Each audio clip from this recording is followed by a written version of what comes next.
వైఎస్ఆర్సీపీ పాలనలో అన్ని రంగాల్లో అధోగతి పాలైన ఆంధ్రప్రదేశ్ను చంద్రబాబు నాయుడు గాడిలో పెడుతున్నారని మంత్రి సుభాష్ అన్నారు.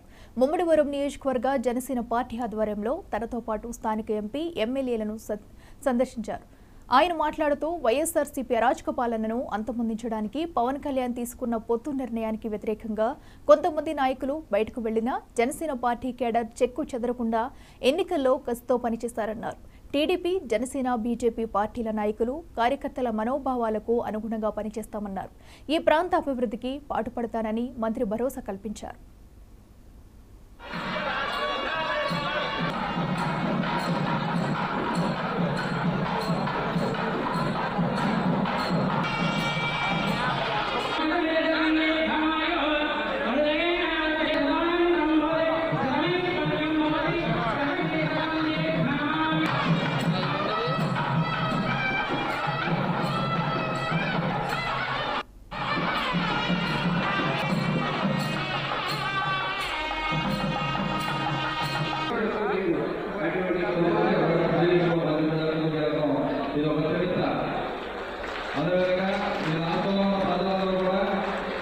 మళ్ళీ రాష్ట్రాన్ని గాడిలో పెట్టాలంటే ఒక అనుభవమైన చంద్రబాబు నాయుడు గారిని ముఖ్యమంత్రి చేయాలి, కేంద్ర ప్రభుత్వం సహకారం కావాలని మరి పవన్ కళ్యాణ్ గారు కూడా పదే పదే కేంద్ర ప్రభుత్వానికి వెళ్ళి మన పొత్తు పెట్టుకోవడం చేయాలనుకుంటే జగన్మోహన్ రెడ్డి చేసిన అప్పులకి మన రాష్ట్రం చాలా ఇబ్బందిగా పరిస్థితుల్లో ఉంది. కేంద్ర ప్రభుత్వం సహకారం ఉంది కాబట్టి మళ్ళీ మన రాష్ట్రాన్ని పూర్వవైపు తీసుకురావడానికి 24 గంటలు ఏదైతే ఆ రోజు తగ్గేదో ఆ రోజు నుంచి కూడా చంద్రబాబు నాయుడు గారు, పవన్ కళ్యాణ్ గారు అన్ని శాఖల మీటింగ్లు పెట్టి రాష్ట్ర ప్రయోజనాలన్నీ కూడా సుమారు 14 లక్షల కోట్ల అప్పులు రాష్ట్రాన్ని ఏ విధంగా ముందుకు తీసుకెళ్లాలి అనేక హామీలు ఇచ్చారు.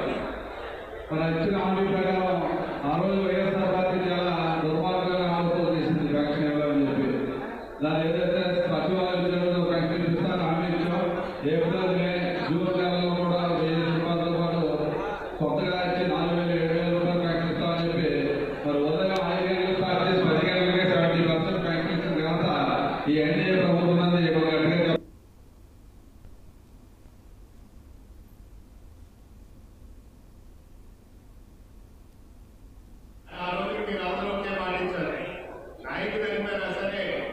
కార్యకర్తలు పార్టీ కట్టుబడి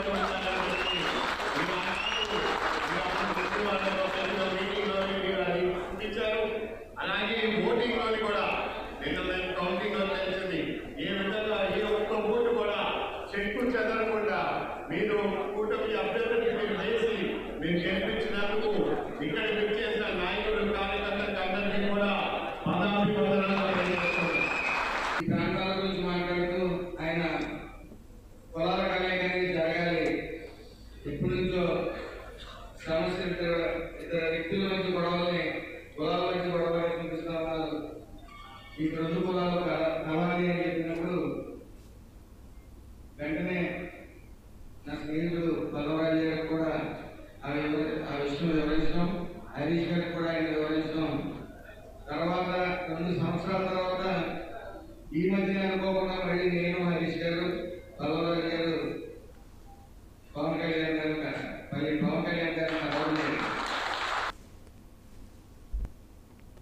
ఏపీలో